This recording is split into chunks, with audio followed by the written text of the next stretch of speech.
Good day, everyone, and thank you for coming. I'm Joshua Masika, and I'm was the coordinator of Transition University of St Andrews, and we're a grassroots network of students and staff within the university and townsfolk who do practical action for sustainability on the ground. And I'm really inspired to be here in the presence of other people who do projects around the world. So as a project leader, I can empathize with them, and I can empathize with the need to tell everyone about your project in its most minute detail. But I'm also a student, and as a student, I can empathize with your need to ask questions and to ask as many questions and get as much discussion going as possible. But as a human, I also have an attention span, and I have a stomach, and I get hungry. So, to meet those three needs and to balance the needs of the prize winners, the students, and everyone else's stomach, what we've designed is a format which is very short, very rapid fire. It's called Pechakucha, and it comes from Japan. It was designed for architects. Architects love going through their projects at length. They talk about them and talk about them. But Pechakucha cuts them down to 20 slides with 20 seconds per slide. If you're fast at maths, that's 400 seconds or 6 minutes and 40 seconds. And that's what we've given each one of these winners today. So these are all the previous winners of the prize, and each one of them has, what did I just say? 400 seconds, except Ian, who's won twice and gets an extra 200 seconds. So that's 600 seconds total. So the Pechakucha will be followed by a question and answer session. So hold your questions for each person. Hold them till the end. We'll follow the presentations. After that, we'll have all the question and answer sessions. So you've got the names of the four speakers up there, but I'm sure they'll introduce themselves. What we've done today is divide them up into 4 themes so that you can follow the logical progression rather than having the chronological order. So what we've got, the 2 furthest ones on my right are the 2 projects, SolSource and Biolite. They'll be talking about, we've grouped them under the theme of appropriate technology, seeing a need, meeting it with technology. What we've got next is water and sanitation. So Bhaskar and Ian will be speaking about water and sanitation. And again, it'll be about more technological solutions. On my left, what we've got is regenerative economies. That's the best name we could find to describe projects that integrate lots of different strands into a coherent whole. So Erika and David will be speaking about those projects. And furthest on my left, we've got Leela and Lucy, who will be speaking about conservation projects. Without any further ado then, I'm going to hand over to Catlin, who will give the first presentation. Good afternoon. My name is Catlin Powers, and I'm the co-founder of One Earth Designs. When I first came here to St. Andrews, my team was working out of a tiny apartment in China, and we walked half an hour to get to the nearest showers. So we were not quite your traditional clean tech company. But the trustees of St. Andrews believed in us, and because of that, we now have customers in 18 countries around the world. And this month, the Prince of Monaco recognized us for excellence in clean tech commercialization. Our flagship product, SolSource, harnesses solar energy at 90% efficiency, 4 times higher than your typical solar panel, and uses it to power zero emissions cooking in homes around the world. Now, we started 7 years ago when I was an undergraduate chemistry student, and I decided to take air quality monitors and wear them on my body while I traveled across China from Beijing up into the Himalayas where my research was taking place. I thought that the levels of pollution I was seeing were terrible. And then I arrived in Western China, and this family invited me into their home. And when we measured the air that they were breathing, we found that it was comparable with the air during the London fog of 1952. And that shocked me. So I stepped back and I started researching into this issue. And what I found was that every year, 4.3 million people were dying because of exposure to smoke from their stoves. This is incredible. I felt like I wanted to find a way to use my chemistry that I loved to find solutions for this problem. So I stopped everything that I was doing, and I started migrating with the nomads. And I can tell you, I made a terrible nomad.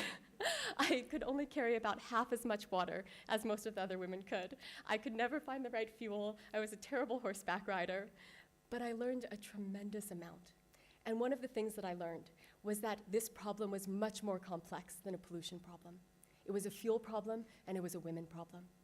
Deforestation rates in China were so bad that the Chinese government outlawed all use of wood for fuel. But people didn't have any other option. So women continued going to the forest and spending hours every day collecting fuel, oftentimes being beaten and fined as a result. There was only one fuel that was readily available, and that was the sun. In 1 hour, enough sunlight reaches Earth to power all human activities for an entire year, and most of it falls in the regions most in need. Now, it was a villager who suggested that. He had had a solar cooker before, but it weighed 95 kilograms and broke in 3 months. So he said, we need one that's powerful and portable and durable, so that's exactly what we set out to do. Working with the villagers, we designed and tested 54 different prototypes of solar cookers over 6 years and made amazing breakthroughs along the way, including a new reflector technology that's 20% more efficient than the nearest competitor. Now, at the end of that process, we put out SolSource. And we were thinking of it like every other prototype we had done over time, except that when we went to get people's feedback on this, they didn't want to give up the product. And all the people in the homes around them wanted one too. So we realized we were gonna need to find a way to manufacture this. And that was a headache.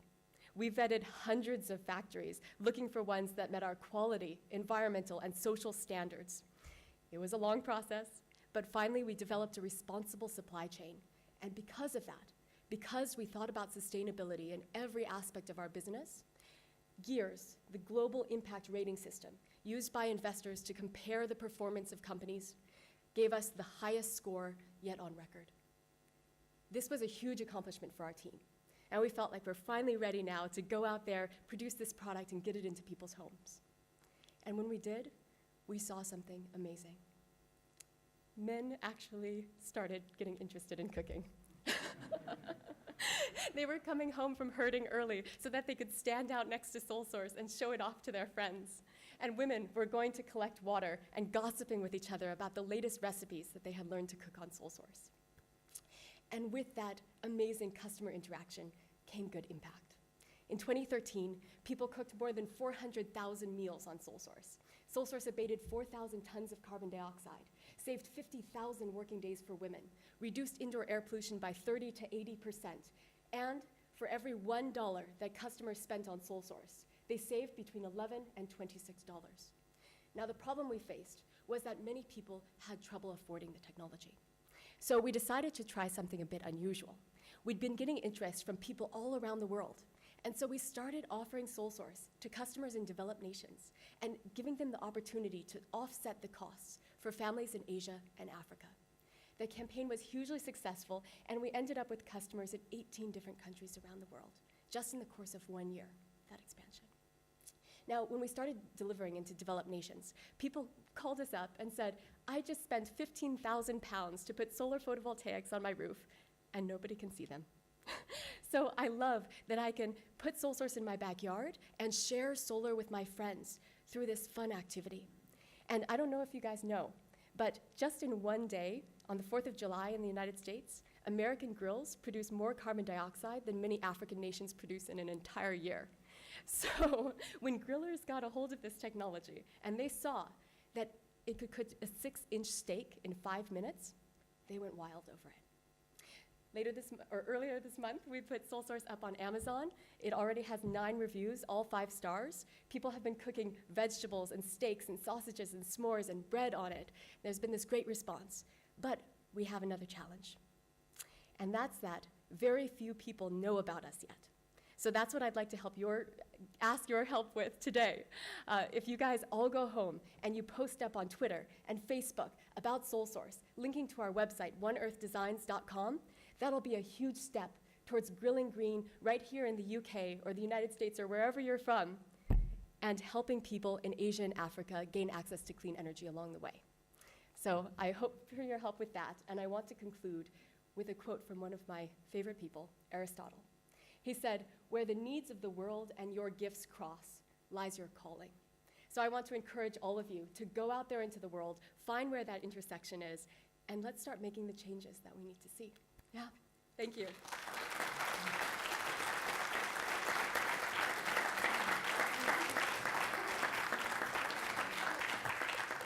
Thanks, Catlin.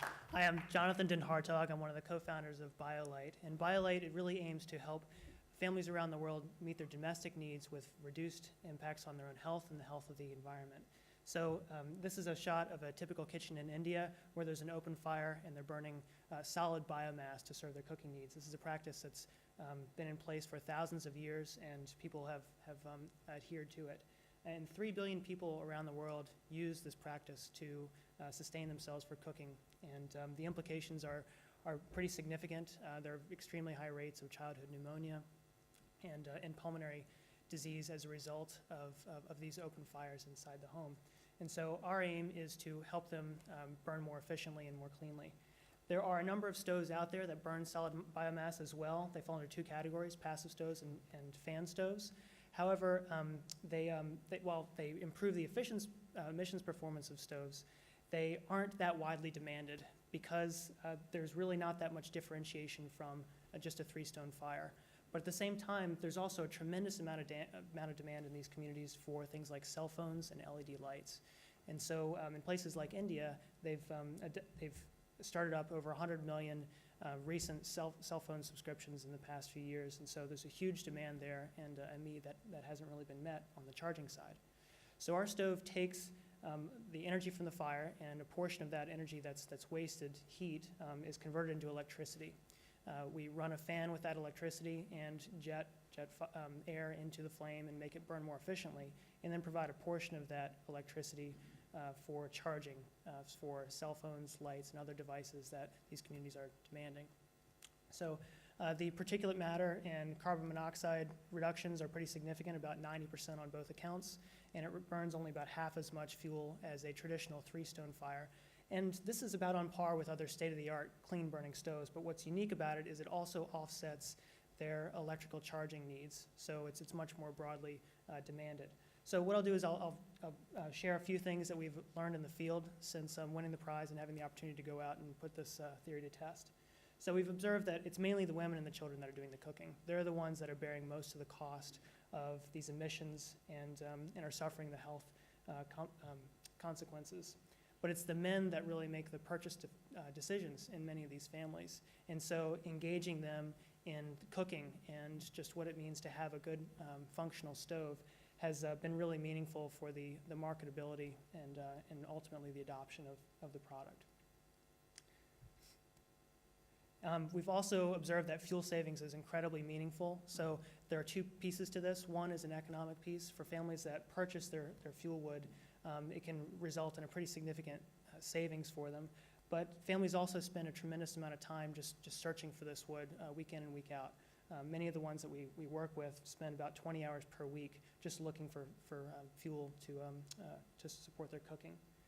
One thing that we learned was that it wasn't so much the health implications that these families were interested in. Those are more long-term. What they really appreciated was a clean house and clean pots and pans. It's a really short-term benefit that we hadn't really appreciated prior to getting out in the field, but just by reducing the amount of scrubbing that's necessary was really something that they responded to. And we also found that it was important to differentiate our stove from everything else that was out there. So the way that the stove body is designed and the way that the flame is presented is really critical, particularly in communities that see the flame as something sacred, and that's really the most important part of the stove. We also saw that it was used in ways that we hadn't anticipated. So in some communities, like this shot in Uganda, they cook very thick meals that require stirring, and we'll use things like rebar to hold the pot down on the stove. And so there were certain things that we hadn't designed for initially, but we had to adapt to in order to make it viable. And one of the things that's really helped us out is having partners on the ground that can bring us into these communities and help us really engage with them and get an understanding of their needs. This is a group in India. It's called Saki Retail. They're selling LED lights and other water purifiers and enabling technologies, and we're working with them on building up our initial distribution network. So prior to the prize, back in 2011, we'd only built a handful of stoves and made it out into the field in 3 different sites. And it was a pretty small team, but the prize helped us get out into more communities. We built, off the bat, we built 100 additional prototypes and were able to engage in longer-term programs. And the design has evolved over the past 3 years. So the stoves on the left here are where we started. We won the prize at about the second one with the Apple logo on it. And you can see that we were experimenting with the size, the form factor, all in response to the engagement that we had with these communities. And now we're towards the one on the right there and are in position to build 10,000 units over the next year. So we'll be working in 3 communities, one in Ghana in partnership with Columbia University, where we're studying the long-term health impacts of adoption of these stoves, so principally the health of children. We're also in Uganda, working with groups called Impact Carbon to look at the potential for carbon financing, and in India for marketing and distribution channel opportunities. To support our activities now, we're actually selling the same technology for the camping market in Western Europe and the US. So we've built 150,000 of these stoves. We've learned a lot about manufacturing and quality control, and it's given us the basis for taking the technology and being able to confidently install it in these homes in India. So I am really glad to be back here at St. Andrews. This is the third time that I've been here. It makes me look back on my own college experience, where I was able to participate in a program that took me abroad. I was in Nicaragua for a couple weeks working on a farm, and it really exposed me to the broad needs in these types of communities and inspired me to get involved beyond my studies. Along the way, on this project, the road twisted and turned. We made a lot of mistakes, but the really critical thing was learning from all of them. So if you get involved in any projects that are like these, just expect to see failures. That's just part of the process. The key thing is to learn from them. And for me, another critical piece was learning to really work well as a team. This really wouldn't have happened with a single person. It wasn't a single idea or a single discipline that supported it. It was a combination of skill sets that were brought together. So working together is again, something that's absolutely critical for a project like this. Thanks.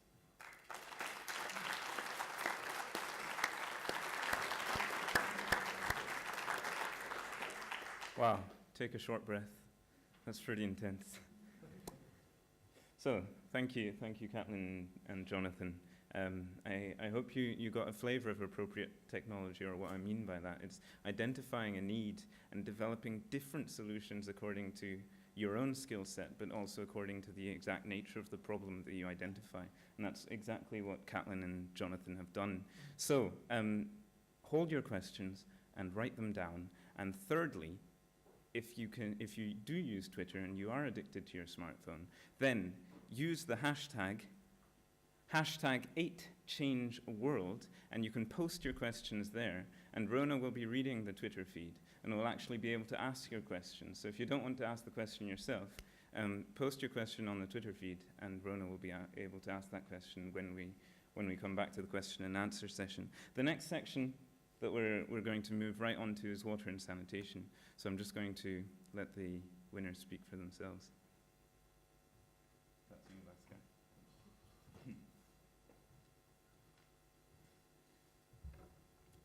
Good afternoon, everyone. I'm Bhaskar Gupta.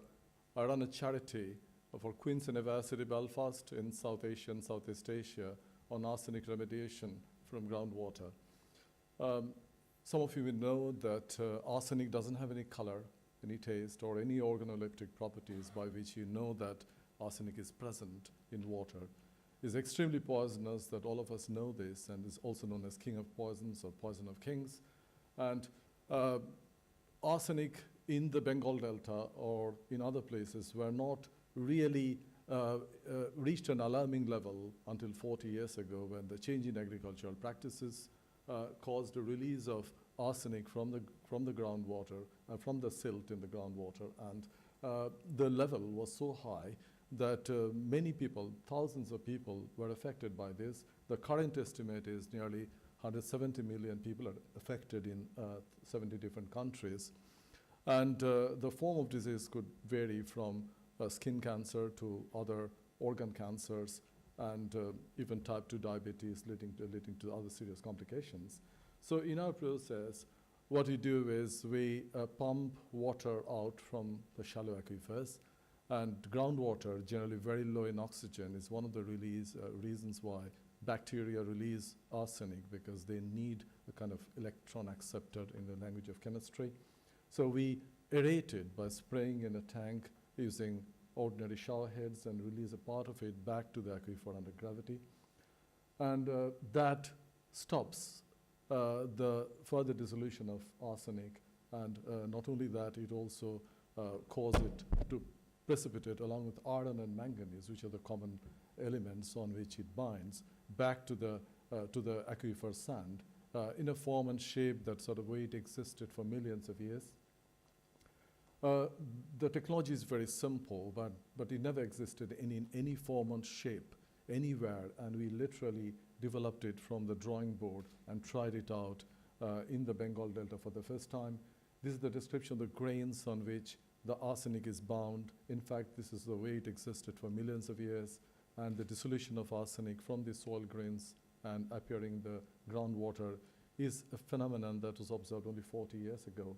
And the process was made very simple, and we first established it in the Bengal Delta and set up 6 treatment plants. They're all very simple, run by the local villagers. And all the processes were simplified to a point that the maintenance is easy and it doesn't need any chemicals. It does not produce any waste.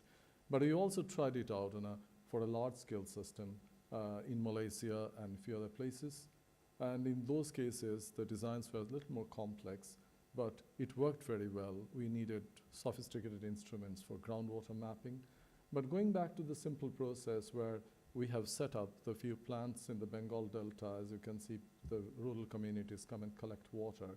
And we have highlighted the area where the water actually spills, that there's no mark of iron. In fact, in those areas, the iron concentration is very high.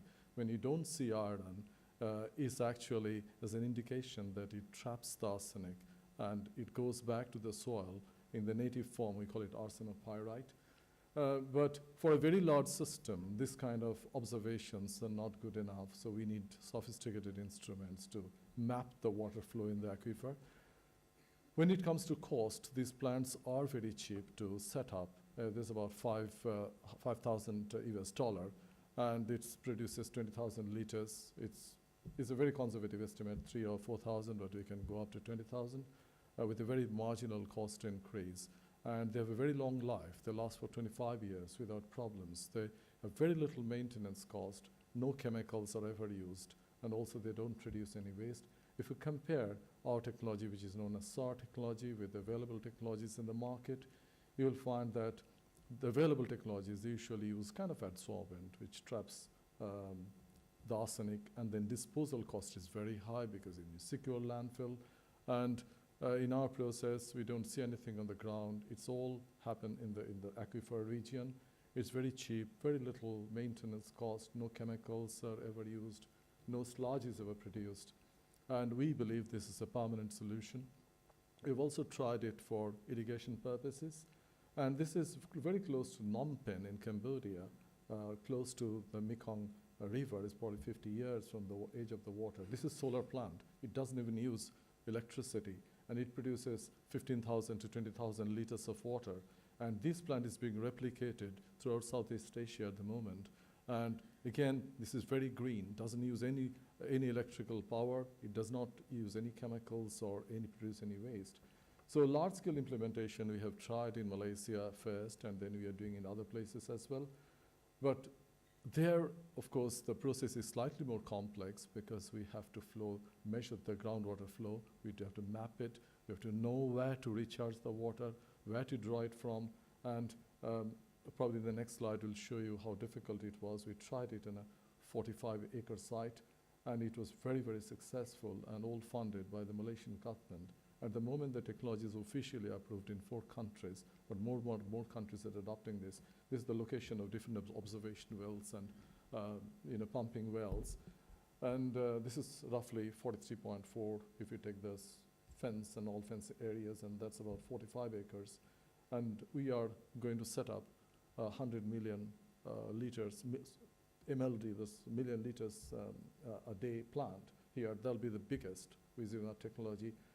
But we need to use different instruments to make sure that we are doing it right, because just hit and miss will not work, because this is almost a semi-commercial project, because with the profit or the revenue from this will feed into our charity and set up more plants elsewhere. And this is, of course, a line diagram for a little more complex process. So again, it could be very simple, operated by villagers and who have hardly any education. And it could be very complex, completely automatic, which is quite common for water treatment plants these days. And thank you very much. I'd like to show our, sincere thanks to the ConocoPhillips and St. Andrews University, also the members of the Board of Trustees and everybody else for the support. This award has established the technology in a proper way, and we have really moved very far from 2010. Thank you very much.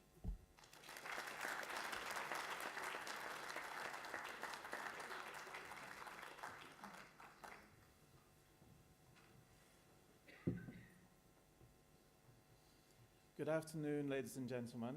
My name is Ian Thorpe. I'm the Chief Executive of the Africa Trust, also the founder and former Chief Executive of Pump Aid. And I'd like to ask you, if somebody came up to you and said, what is the biggest environmental problem facing mankind today, what would initially come to your mind? Would it be global warming? Would it be deforestation? Those are probably some of the top ones, but the elephants in the room are actually much more significant in some ways. Access to clean water is a problem faced by 800 million, nearly 1 billion people in the world today. Access to decent sanitation is a problem faced by 2.5 billion people. And equally, food security across Africa and developing countries is a huge problem. So these are the elephants in the room. These are the areas that are not spoken about enough. And I'd like to talk with you today about some innovations I've been involved with which help to address these areas. In 2005, with the elephant pump, we were looking at clean water supply in rural Africa, starting in Zimbabwe. The elephant toilet, which won the prize in 2008, helps to address appropriate, sustainable sanitation. And we combined these together to have impact on water, sanitation, and we also started to develop some new ideas. So here is the elephant pump. You can see one of the ways to power the pump is with a bicycle system. This has been particularly popular in rural African schools. You can imagine children who don't get a chance to buy a bicycle or have a toy like that come and queue up to play on the pump.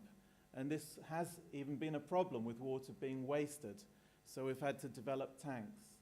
Here's a little video clip showing you how the elephant pump works. The elephant pump is a simple hand pump that uses readily available materials such as homemade rope and washers to lift water from depths of up to 50 meters. At the bottom of the well, the washers enter into the pipe and lift a column of water to the surface. To ensure that the water cannot be contaminated, the whole mechanism is surrounded by a concrete housing. Because all the materials are locally available, the elephant pump is cheap to build and can be maintained by the local community. The pump is very easy to repair because Pump Aid is trained to teachers. Elephant pump is very simple to repair it, and anyone can do it.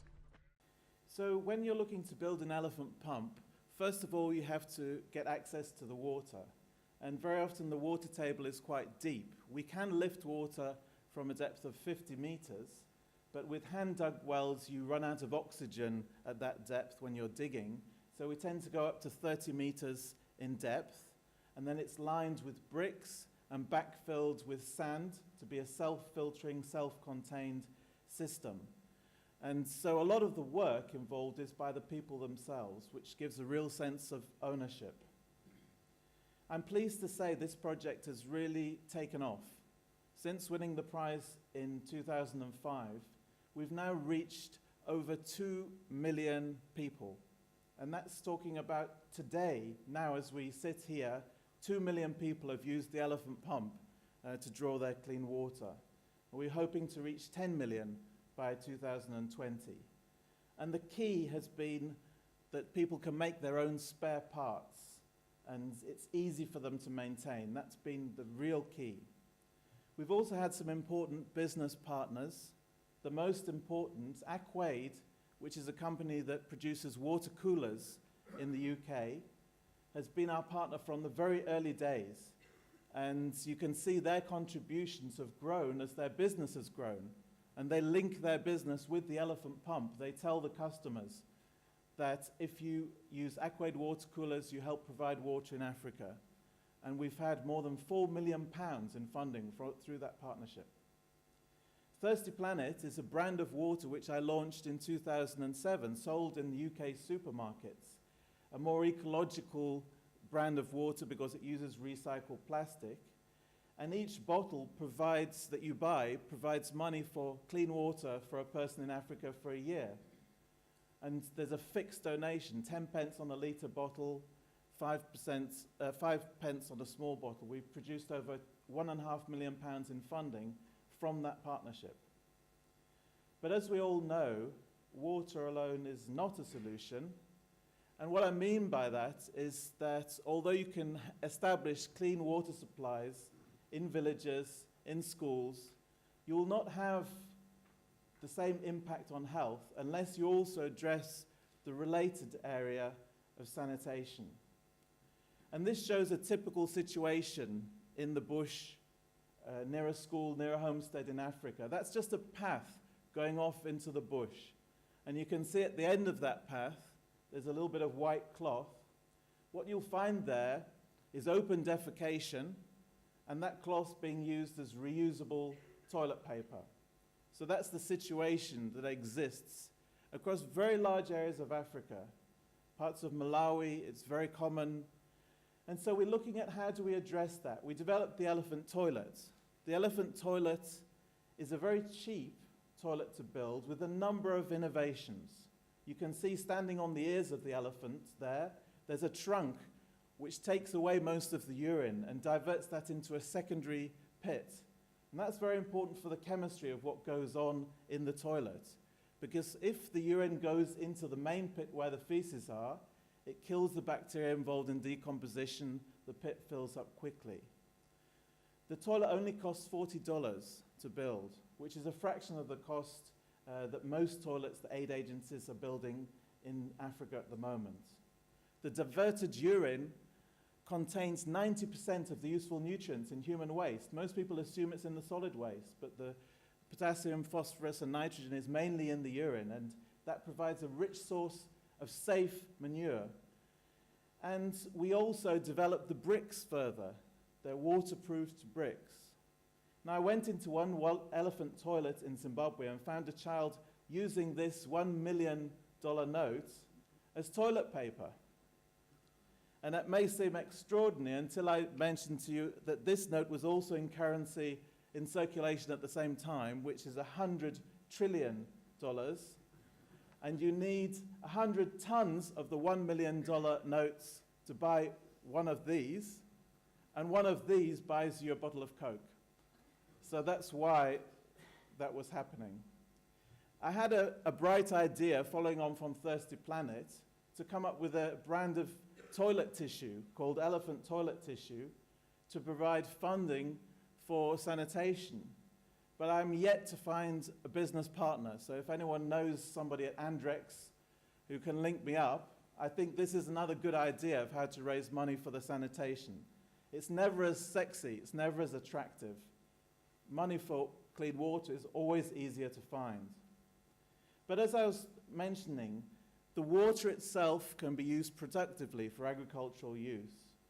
The toilets can produce manure, and that really impacts on the household economy because a lot of economies are buying fertilizer. You can have fruit trees, you can have livestock and fish, medicinal herbs.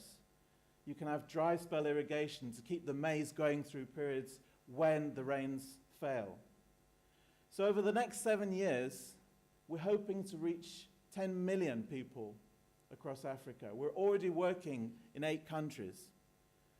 We're using a school cluster, child-centered approach. So we introduce in the school and then we radiate out into the surrounding villages. We're looking to help 5 million people to have improved sanitation over this period. And we're doing this by seeding the program and training partners. But there's always another bright idea coming up. And just coming back from Liberia over the recent months, we've developed a new kind of water filter. So this is where you mix clay with sawdust and then fire it anaerobically. So the sawdust turns into charcoal.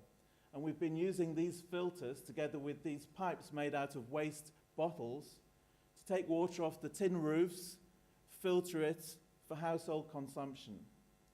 So I'm really here today to thank everybody involved in the St. Andrews Prize. ConocoPhillips for your support.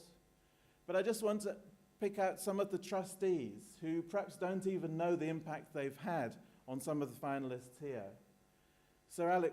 Professor Lord Alec Brewers was my Vice-Chancellor in 2000, and he approved some funding for me to go to Africa to build the first elephant pumps.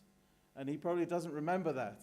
But long ago, he had that impact. And many of the trustees here, the conversations we have, impact on us very greatly, as do the conversations with other winners, such as David telling me about new innovations in his project. So I just want to thank you very much for your support, for your wisdom, for your guidance, and long may it continue. Thank you very much.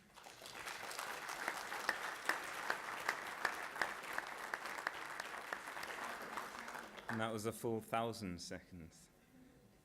Wow, thank you. We're going to move right along and discuss regenerative economics next with Erika and David. Again, hold your questions, write them down, remember them for the question and answer sessions.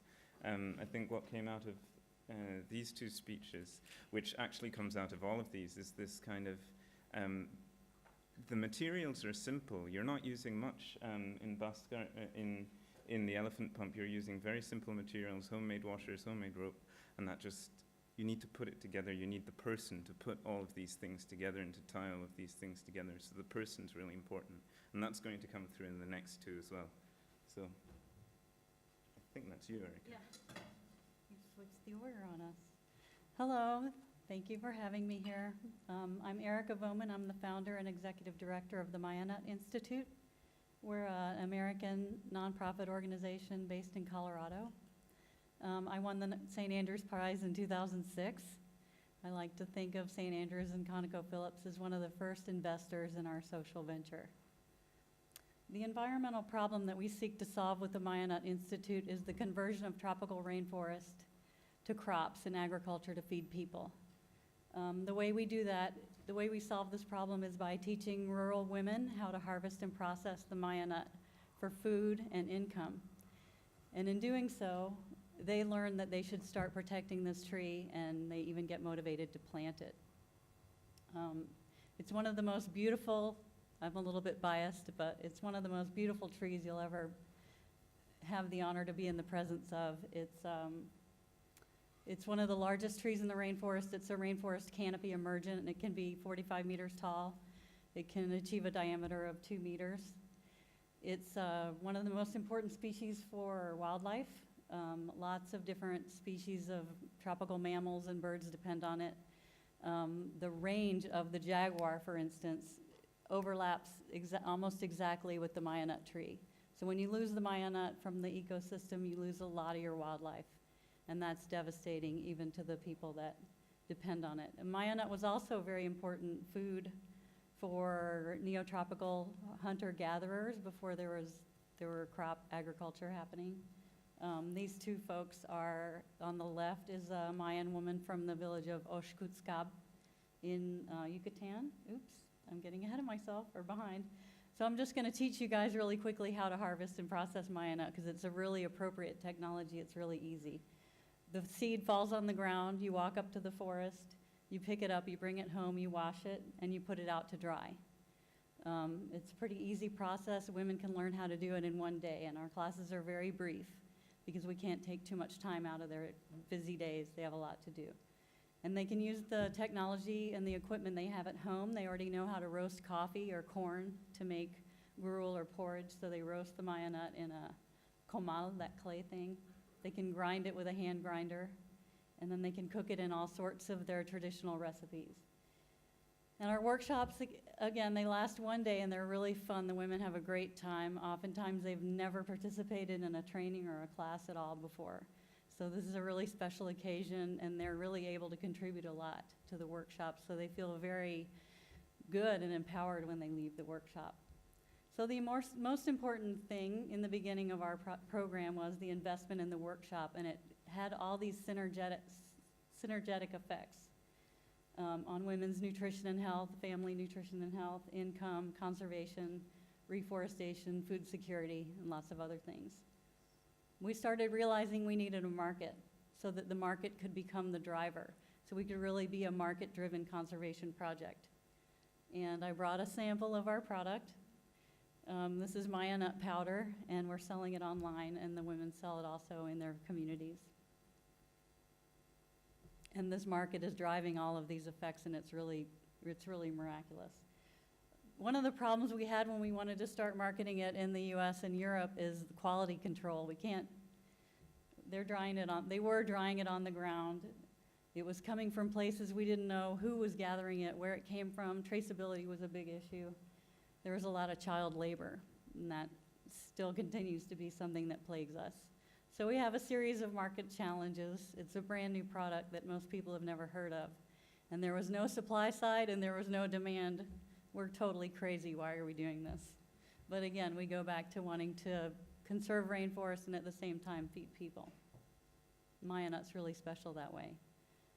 So we created a certification program because we wanted to be able to be sure that the Maya nut we were teaching women to produce and sell was actually contributing to their well-being, that it was fair trade, that it was organically produced, that it was sustainably harvested, respecting indigenous rights and customs. All these things, they're threats to your product because you don't know. You need to be able to guarantee that it's clean, that it's hygienically produced, that it's not going to hurt anybody, that it's not going to have any harmful organisms. The picture on the right is our Maya nut super cereal that we're using for the school lunch programs, because we wanted to make sure that we're not buying all of the Maya nut from the communities and depleting it from the local menu. So we included a school lunch project with that. These are some pictures of the women doing their sustainable harvest plans to make sure they're not over-harvesting Maya nut from the areas where they're working. This slide is sort of interesting maybe to the forest ecologist, but you can see the bars in blue are a rainforest that had been grazed by cattle. And so you have a really severe impact on the natural forest regeneration. The green bars are the size class distribution of a healthy rainforest. Sorry, I put that slide in there. This is another use of Maya nut that people aren't as aware of in the areas where Maya nut is native. It's one of the best fodder species for livestock. It can make your cows produce more milk. You can raise a lot more animals per hectare with Maya nut fodder than you can with pasture. Reforestation is a critical part of our certification program. The communities have to plant at least 3 Maya nut trees for every 100 pounds of Maya nut they sell. They don't have to plant them in their own community, but they do need to facilitate planting somewhere else. And so we're really happy that we're able to be sure that we're ensuring the sustainability of the program and the product as time goes on. The woman on the left is one of our brand new producers. In her first year of producing, she was able to harvest 300 pounds of Maya nut, and her group is sustainably monitoring their forest. So we know they're not over-harvesting. They already have a market.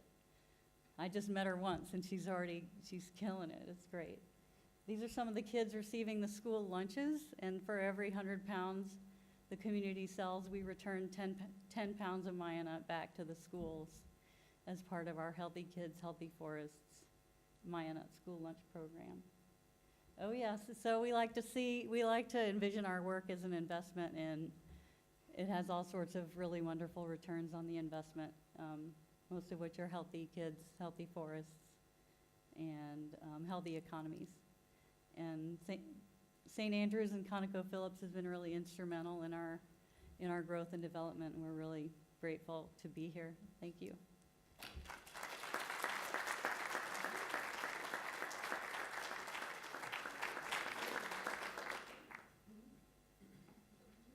Hello, I'm Dave Manalo from the Philippines, and I have a very inspiring story on how the St. Andrews Prize have helped me get through difficult times.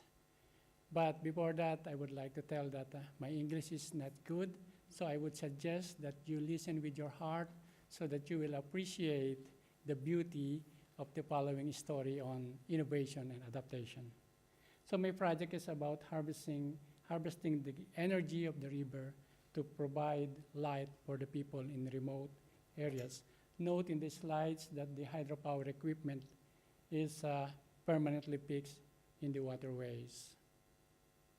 So the project will work like this. We will harvest the river current to run hydropower equipment, and the hydropower equipment will power the battery charger, and the batteries with bulbs will be distributed to the different households so that they will have light. The project also has a financial component. It is a livelihood component. So we teach the people to process their coconut fiber and use that fiber as a payment every time that they charge their batteries in the equipment. So the excess fiber that they produce will be bought by the project, and this is an additional income for them.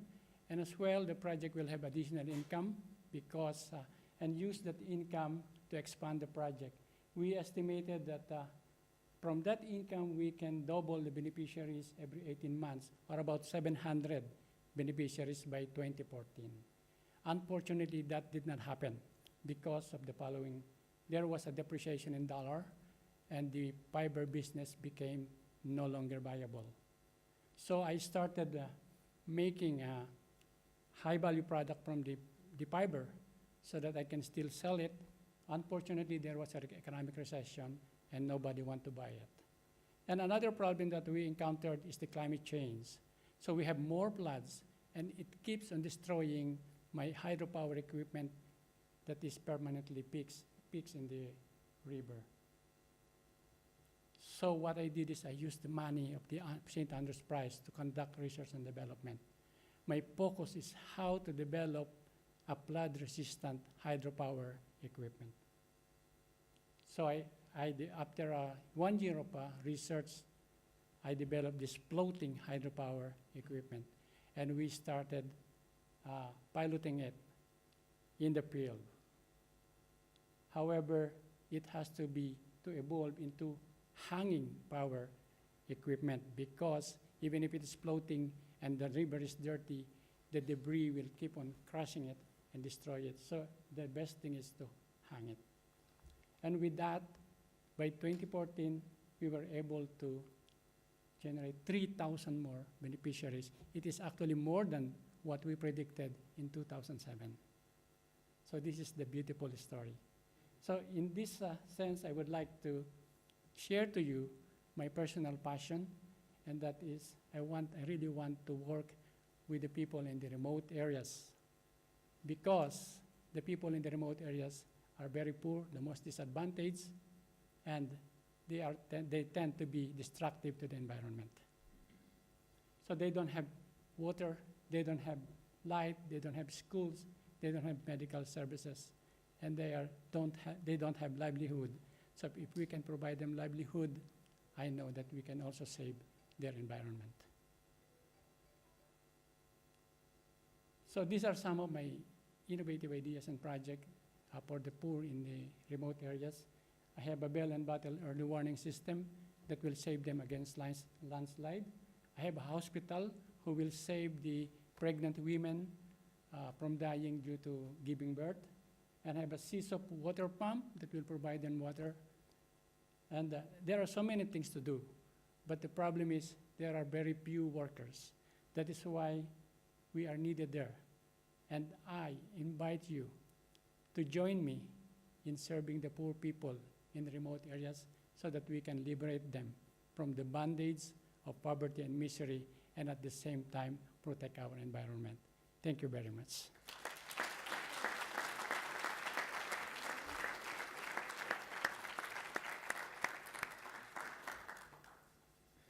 Well, I'm not jealous of the people who have to follow that. That was truly inspiring. Thank you, David. We're going to move right along to conservation, and after that we'll be starting the question and answer session. So I'm going to invite Leela to come up first. Great. Thank you very much. I'm honored to be back here at St. Andrews, and I'm very excited to share with you all the exciting developments that we've achieved in the since 2012 when we won the prize. I'm going to start the presentation with talking about the background of what the Lion Guardian model is all about, and then I'm going to move on to our success story in the last few years, and then I'll end with a short clip by Sir David Attenborough, who visited us last year. The lion population is rapidly declining in Africa. About 60 years ago, scientists estimated there were probably 500,000 lions. Today, there are less than 30,000, with more than half of them residing in East Africa, and that's why we focus our work in the eastern part of Africa for that reason. The Lion Guardian program is based on 3 major components founded on cultural values of the Maasai communities. First, we mitigate conflict in the communities by using their traditional knowledge. Also, we use the role of the Maasai warrior to stop lion hunts. And thirdly, we blend the traditional knowledge with more Western-based technologies to accurately monitor the lion population. The combination of these techniques leads to a reduction in lion killing, and ultimately it increases the opportunity for coexistence between people and lions, and with the main goal of really being able to reduce lion killing for the long-term goal. The group responsible for the lion killing are these Maasai warriors. They kill lions to gain prestige within their community and honor. So what the Lion Guardian program does is that it transforms the lion killers into lion guardians by providing the prestige and honor through employment and through other ways, and actually gives them more honor than through lion killing.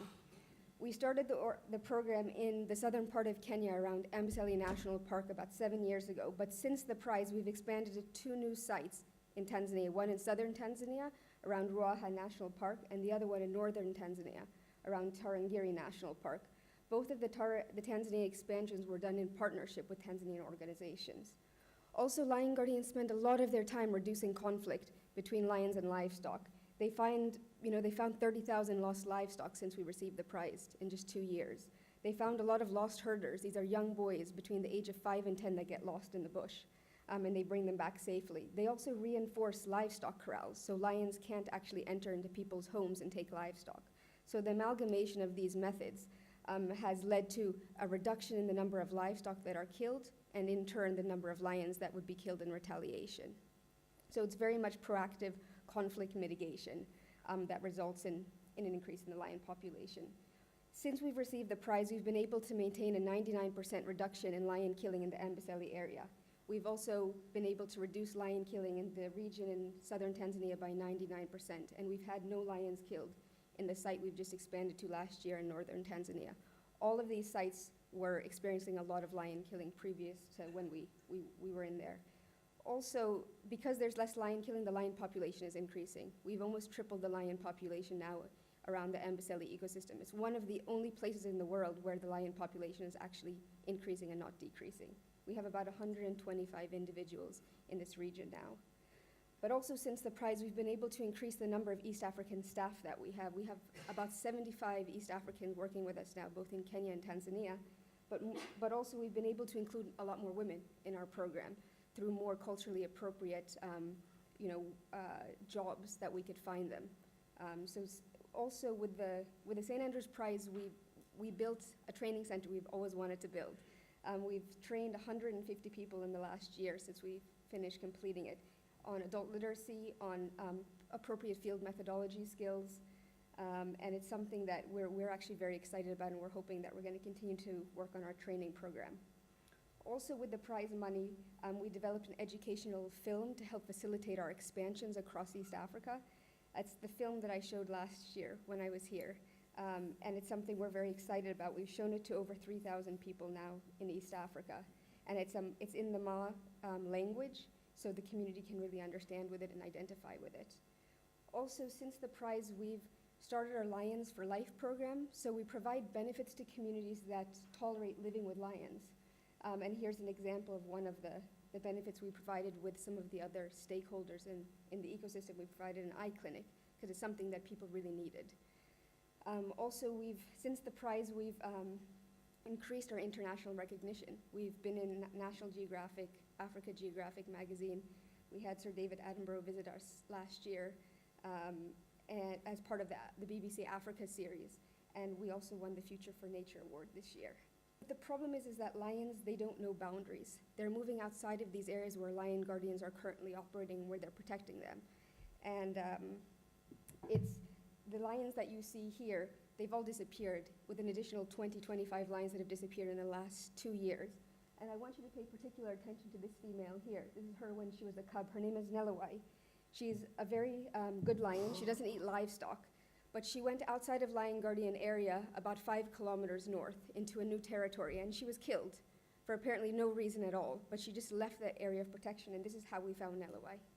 So this has really pushed us now and urged us to start thinking about expanding our program to the larger area of Maasai Land, which is the southern part of Kenya and the northern part of Tanzania, this white area. So I just want to end by saying a very big thank you to St. Andrew's Prize for believing in me and believing in the Lion Guardian model. Much of what we've been able to achieve was the St. Andrew's Prize that gave us the catalyst to be able to do everything that I've talked about today. So thank you very much.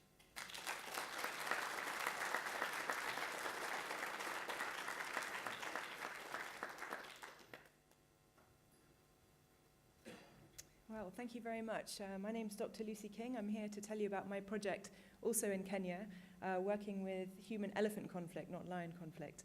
I work with Save the Elephants, mostly based in Samburu and Savo, and I'd like to tell you about my project looking at human-elephant conflict and how we've come up with a new method to stop elephants crop raiding. Elephants migrate across the landscape, and what we see in Kenya is this conflict between elephants migrating and coming across farming areas. This is a typical photo of how elephants arrive into communities either in the day or in the middle of the night, and they cause real damage to farms, particularly crop raiding, damaging of water pipes, damaging of fences, and unfortunately there's often catastrophic results. We've seen a lot more elephants die, and you must be aware of the terrible problems we're having at the moment. We're losing thousands, up to 40,000 elephants a year at the moment due to poaching. And some of these are from farmers, but in some situations the farmers are turning a blind eye to allow poachers to come into the area. So this is a huge motivation for us to stop the issue. We've discovered that elephants are scared of bees, and this is probably because they break open branches and trees, and the bees swarm into their face and sting them in the eyes, up the trunk, behind the ears, and in the mouth. And we've looked at this behavior and thought, well, how can we study it better? So we took the sound of bees and we actually played it back to some elephants to try and understand how they actually respond. And here's a quick video of how the elephants do react when they hear bee sounds coming at them. So the speaker is hidden in the bushes on the left, and you'll see how quickly they react to bee sounds. And that's a huge bull in the middle. That guy is about 6 tons, and they run fast when they hear bees. And we've done this to many families. Not only do they run away very fast, they actually head shake and dust themselves as if to knock the bees out of the air, and they actually call to each other a lot more. Not only a higher rate of calling, but they have a different call sound as well, and we've just published a paper showing that it's completely different to the call sounds they make to humans. So this is really important behavioral work that goes behind what we did next, was to build beehive fences, and this is our new technology which we're putting up around farms, using the communities to make the beehives. Where we can't do that, we buy beehives from Nairobi and take them to the project sites, and we help the farmers build their own defense fences around their small farms. And it's really a lot of fun. We can use any type of beehive. We can use traditional hives. We don't encourage people to do that, to cut down trees, but we're otherwise using Langstroth hives or Kenyan top-bar hives, any hive, and you connect the hives one to another every 10 meters around the farms. And there is a piece of wire linking those at the moment. So if an elephant tries to pass through it, it creates a swinging sensation, and all the beehives swing around the farm, and it releases the bees and stings the elephant. And so there's a little data sheet at the bottom just to illustrate what we're seeing, and we have hundreds of sheets like this of elephants approaching the farm, backing away, approaching the farm, giving up, and just disappearing. So our data is fascinating. It's all from nighttime, apart from, I think, one data sheet we got. And of course, the main benefit of this is the honey side. The farmers have now got beekeeping as a sustainable income, and the fences not only keep away elephants, but they're making honey. We're hopefully moving on to things like candle making, and we have a product called elephant-friendly honey. So this idea is really spreading. And once we won the prize, we just had wings from winning the St Andrews Prize, and we decided to build our own research centre and training area. And it wasn't initially in our plan, but we realized that to expand, we needed a facility. And we were given an acre of land by the community. And due to this amazing funding, we were able to start building straight away. And we only finished last month. We had the the opening ceremony. We now have a wonderful honey processing room where we started doing professional training with our farmers, harvesting, bottling jars on site. I've brought a jar here if you'd like to come and see it afterwards. And the excitement throughout the community of having this centre and a place to actually do the professional side of honey processing has given everyone a huge momentum. We're now able to hold community meetings and training in the actual centre. We can bring people in and simply walk them to the beehive fences and show them how it works. Nobody believes us until they see it and they talk to a farmer and say, does it really work? And I can hear them asking in Swahili, and they all say, yes, it really does, because they think I can't understand. But it's just amazing to hear the farmers convince other farmers that it's working. As you see, more photos here of our lovely new office that we have, all paid for by St Andrews Prize and one or two other donors who chipped in some furniture. And we've got more donations of beehives coming in from donors who just love the idea and want to donate a beehive to the project. So we just need between 10 and 12 beehives per farm. We've started to get more engaged with the school groups around, engaging kids in art competitions, getting them to draw their experiences with human-elephant conflict. Just one example of elephants crop raiding at night, and giving out T-shirts as prizes to these kids who only have about 3 T-shirts in their whole wardrobe. So they've worn them non-stop since they won those. And now our research centre has opened up to internships, students, PhD, master's students. We have places to sleep, very simple but nice tents. We're able to start our new research on pollination studies. We've now engaged a postdoc who's going to be helping us. The postdoc comes from a university in Kenya. She's a woman doctor, and she'll be bringing her own students underneath her. So we're really focusing on the next stage of our project. Now we have the facility. Our global education is getting bigger and bigger. We have a great website, all funded by St Andrews Prize money. So please have a look at it if you have the time and download any of our documents that are on there. We're very, very proud that this work has now really become embedded within the Kenya Wildlife Service, which is the wildlife department of the country. We are in their management plan for elephants for the next 10 years. They've even used our photo on the front page. And just last week, we got the first beehives donated from the Wildlife Department to set up a collaborative beehive fence project with them, because they really believe in it. And that means everything to get the Wildlife Department involved. We've seen new projects explode around Kenya, around Uganda, Botswana, Mozambique, Tanzania. And last year I went to Sri Lanka with my prize money as well to set up a project, and I'm heading out there again in 2 weeks to set up a PhD student working in Sri Lanka just to see if it can work in Asia, because those Asian elephants are highly endangered. And if it can work in Asia, that means we can spread the idea to another species completely. So just the last slide of a honeycomb of thanks to all our donors and support, particularly the St Andrews Prize. You've given us wings, really. It's been amazing the last year. And I haven't been able to achieve as much as everyone else here. I've only had 12 months, but I can't wait to come back in another 15 years and tell you what we've been doing. So thank you very much.